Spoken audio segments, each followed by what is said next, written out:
Hello बच्चों, आज की क्लास 10 मिनट से ज़्यादा की नहीं होगी, लेकिन उस 10 मिनट्स की क्लास से बहुत मैक्सिमम क्वेश्चंस बनते हैं। आज मैं आप लोगों को रिवीजन क्लास में पढ़ा रही हूँ केल्विन साइकिल।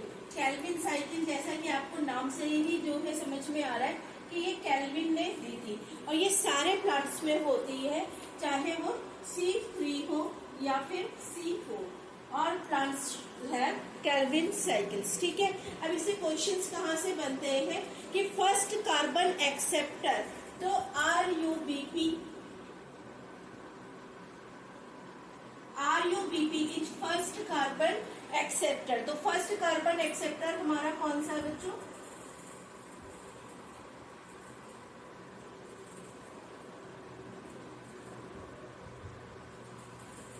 राइबोलोज 1,5 by phosphate. 1,5 दो पोजीशंस पे जो है फॉस्फेट लगा है, दैट्स वाई बाई फॉस्फेट। तो राइबोलोज बाई फॉस्फेट जो है इसका फर्स्ट कार्बन है जो कार्बन फिक्सेशन में कार्बोक्सिलेशन में पार्ट लेता है। टोटल जो हमारी इस साइकिल में बेटा, साइकिल कब कंप्लीट होती? जब जिस पॉइंट से स्टार्ट हो उसी पॉइंट में फिर से सर्कुलेट होके पहुंच जाता है। तभी हम एक साइकिल स्टार्ट वो कहते हैं कि साइकिल कंप्लीट हो गई। अगर कोई चीज ए से स्टार्ट हो रही है और फिर से घूम के उसी ए पॉइंट पे आ जाए तो हम क्या बोलते हैं कि एक साइक्लिक फॉर्म है। तो केल्विन साइकिल को भी हम साइकिल क्यों बोलते हैं? ये बेटा 3 स्टेप्स में कंप्लीट होती है। First step that is carboxylation, second step is reduction, third step is regeneration. अब किसका कार्बोलेशन होता है, किसका इसमें इन्वॉल्व होता है, वो जल्दी से बिल्कुल देख लेते हैं। और नीट में डेफिनेट है कि इससे एक क्वेश्चन आएगा ही आएगा, मतलब आपके 4 नंबर्स जो है वो बिल्कुल पक्के हैं। तो कार्बोक्सिलेशन जो फर्स्ट स्टेप है इसमें RuBp जो है एटमॉस्फेरिक कार्बन डाइऑक्साइड से रिएक्ट करता है। और एक ये देखिए, ये कितने कार्बन कंपाउंड है बेटा? 5 कार्बन। ये कार्बन डाइऑक्साइड से रिएक्ट कर रहा है, तो इससे कितने कार्बन कंपाउंड बनेगा? 6 कार्बन कंपाउंड बनेगा। ठीक है, तो 6 कार्बन कंपाउंड बनना चाहिए, लेकिन यहाँ पे बेटा बनता है हमारा 3 कार्बन कंपाउंड। इसका मतलब 3 कार्बन कंपाउंड के 2 मॉलिक्यूल्स बनते हैं। 2 मॉलिक्यूल्स कौन कौन से मॉलिक्यूल्स है बेटा? 3 फॉस्फोग्लिसरेट और you can say that 3 PGA। तो 3 PGA जो है इसका मतलब 3 PGA नहीं बन रहे बेटा, 3 कार्बन का कंपाउंड है, 3 कार्बन का कंपाउंड है। बट ऐसे कितने मॉलिक्यूल्स बन रहे हैं बेटा? 2 बन रहे हैं। तो फर्स्ट स्टेप जो है कार्बोक्सिलेशन है, उसमें हम एटमॉस्फेरिक कार्बन डाइऑक्साइड को फिक्स करते हैं। कौन फिक्स करता है? कौन एक्सेप्टर है? 5 कार्बन शुगर जो है कीटोज sugar that is राइबोलोज 1,5 by phosphate जो है वो इसमें एज ए एक्सेप्टर वर्क करती है। और 1 कार्बन का कार्बन डाइऑक्साइड मिलके हमारा 3 कार्बन जो है उसका एक कंपाउंड बनाते हैं। एक्चुअली एक नहीं, 2 कंपाउंड बनाते हैं। और उसके बाद उस कंपाउंड को हम क्या बोलते हैं? इसके नाम से भी क्वेश्चन आते हैं, 3 फॉस्फोग्लिसरेट PGA जो है उसका रिडक्शन होता है। रिडक्शन के बाद एक ट्रायोज फॉस्फेट बनता है, इंटरमीडिएट बनता है, NCERT बोलती है। तो सेकेंड स्टेप जो बेटा रिडक्शन होता है, उस स्टेप में हमें 2 ATP चाहिए। 2 ATP खर्च होते हैं और 2 NADPH खर्च होते हैं। जैसा कि आपको पता ही है कि ये क्या है बेटा? High energy.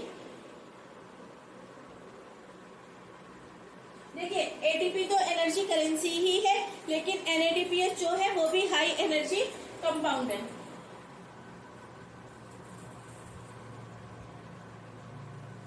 ये ब्रेक होते हैं, इनका फॉस्फेट ग्रुप रिलीज होता है। ADP means adenosine diphosphate plus inorganic phosphate में कन्वर्ट होता है और ये यूज होती है इसके रिडक्शन में।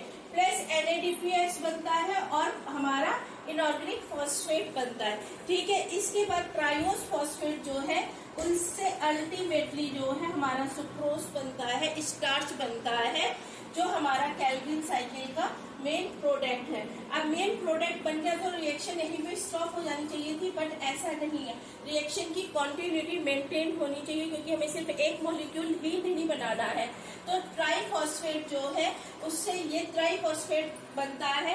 एक्चुअली में बेटा ये जो यहाँ पे जो कंपाउंड बनेगा ये हमारा 6 कार्बन है, क्योंकि आपको पता है सुक्रोज है, ग्लूकोज है, ये हमारे 6 कार्बन कंपाउंड है। तो 6 कार्बन कंपाउंड कैसे बनेगा? अभी हम देखते हैं, हमारे पास 6 कार्बन कंपाउंड था, क्या ये 2 ऐड हो गए उससे ये बन गया? नहीं बच्चों, ऐसा नहीं है।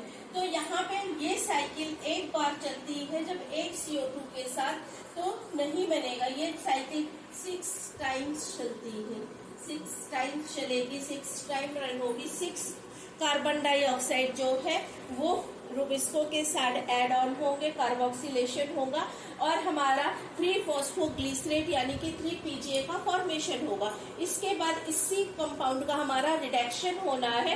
उसके लिए हमें 2 हाई एनर्जी मॉलिक्यूल्स चाहिए, 2 मॉलिक्यूल ऑफ ATP और 2 मॉलिक्यूल ऑफ NADPH जो है वो हमें चाहिए। और ये फिर कन्वर्ट होगा हमारा ट्राइओस फॉस्फेट और अल्टीमेटली हमारी जो है वो शुगर बन जाएगी और रीजनरेट हो जाएगा RUBP means ribulose 1,5 bis phosphate जो है वो रिलीज हो जाएगा। ठीक है, इस रीजनरेशन के लिए, इसको फ्री करने के लिए, जब ये फ्री होगा तभी तो नेक्स्ट साइकिल हमारी जो है वो कैरीड आउट होगी। तो इसको फ्री करने के लिए भी हमें एक ATP की जो है वो जरूरत होती है। तो टोटल हमारे पास कितने स्टेप हुए? Carboxylation, reduction and regeneration. एक स्टेप जो कार्बोक्सिलेशन है उसमें मैंने आपको अभी एंजाइम बताना है, NCERT में मेंशन है, लेकिन यहाँ पे मैंने आपको कोई भी ATP या NADPH का यूटिलाइजेशन नहीं बताया है।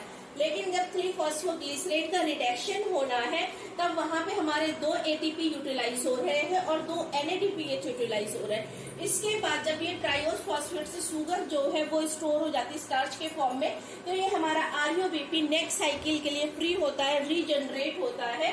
और इस स्टेप के लिए भी हमें टोटल जो है एक ATP मॉलिक्यूल्स चाहिए। तो एक साइकिल को कंप्लीट होने के लिए, एक केल्विन साइकिल को कंप्लीट होने के लिए बेटा टोटल हमें 3 ATP और 2 NADPH चाहिए।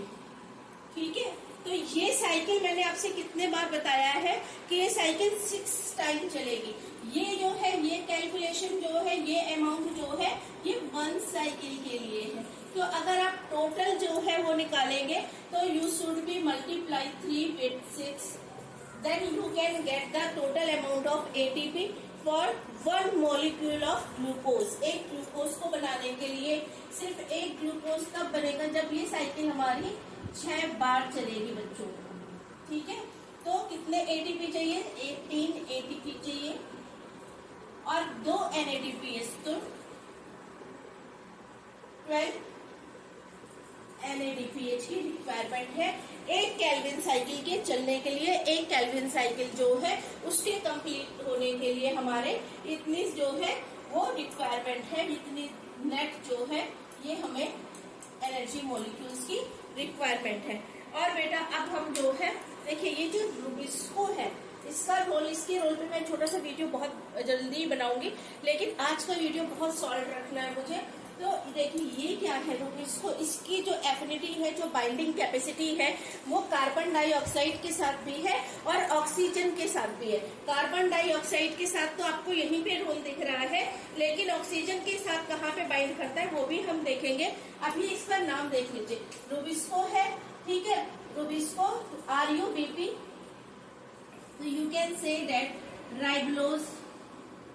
ठीक है, राइबोलोज बाइफॉस्फेट जो है, तो RUBP आप लिख सकते हैं यहाँ पे, RUBP शॉर्ट फॉर्म में है यही बेटा, RUBP कार्बोक्सिलेज।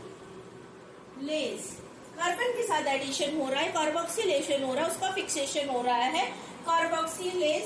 लेकिन इसकी जितनी एफिनिटी कार्बन डाइऑक्साइड से बाइंड करने की, शायद उससे ज्यादा, जब हम लोग प्रॉपर लेक्चर पढ़ेंगे तब आप समझेंगे कि ऑक्सीजन के साथ भी सेम एफिनिटी है बाइंडिंग की।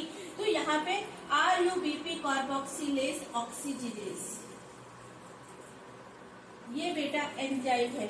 अब क्वेश्चंस कहाँ से बनते हैं वो देख लीजिए। RUBP जो फर्स्ट कार्बन मॉलिक्यूल है उसका फर्स्ट हमारा कौन सा जो है वो स्टेप है केल्विन साइकिल का। एंजाइम कौन सा यूज होता है कार्बोक्सिलेशन में, मींस कार्बन को फिक्स करने के लिए। कितने carbon molecule, first carbon molecule बनता है हमारा केल्विन साइकिल में, मींस 3 कार्बन मॉलिक्यूल बनते हैं, लेकिन कितने बनते हैं? 2 बनते हैं। कौन सा मॉलिक्यूल बनता है? 3 फॉस्फोग्लिसरेट बनता है, 3 PGA बनता है, यू कैन शॉर्ट में आप बोल सकते हैं 3 PGA बनता है। टोटल कितने amount of ATP and NADP utilise होता है? तो यू नो दैट ना कि यहाँ पे रिडक्शन होगा, रिडक्शन के लिए आपको 2 एटीपी और 2 NADPH चाहिए और ये ब्रेक डाउन होंगे, ये एनर्जी रिलीज होगी जो रिडक्शन में यूटिलाइज होगी। किसका रिडक्शन होगा? 3-PGA का रिडक्शन होगा। यहाँ पे ट्राई फॉस्फेट NCERT देती है और अल्टीमेटली जो है वो शुगर और सुक्रोज और स्टार्च का फॉर्मेशन होता है, ये स्टोरिंग फॉर्म जो है वो है। तो इसके बाद ये जो हमारा RUBP था, क्योंकि साइकिल और कंटिन्यू होनी, साइक्लिक फॉर्म है तो इसको रीजनरेट होना, तो लास्ट स्टेप जो केल्विन साइकिल का है वो C3A और C4 दोनों में होता है। ये भी याद रखिएगा, इससे भी क्वेश्चन बनता है कि जितने प्लांट्स है उन सब में होता है, चाहे वो C3 हो या फिर C4 पे।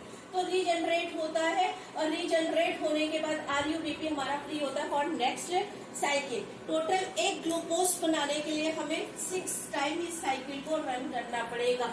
एक बार जो है ये साइकिल जब रन करती है तो 3 ATP 2 NADPH जो है वो यूटिलाइज होते हैं और टोटल हमारे पास अगर हम देखें, अगर हमें एक ग्लूकोज से रिलेटेड रिगार्डिंग क्वेश्चन आता है तो ये साइकिल टोटल 6 टाइम चलती है, तो आप इसको 6 से मल्टीप्लाई कर दीजिएगा तो आपको इसका टोटल जो है जितना भी आपने ATP और NADPH यूटिलाइज किया है उसका अमाउंट आपको मिल जाएगा।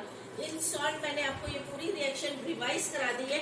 अच्छा, तो इसमें एक यहाँ पे ये दिया हुआ है, यहाँ पे टोटल कितने कार्बन डाइऑक्साइड, ये तो एक रिएक्शन के लिए हमें CO2 एक चाहिए ना, लेकिन ग्लूकोज बनाने के लिए रिएक्शन 6 टाइम होगी तो हमें टोटल 6 CO2 की रिक्वायरमेंट होगी ग्लूकोज का फॉर्मेशन करने के लिए।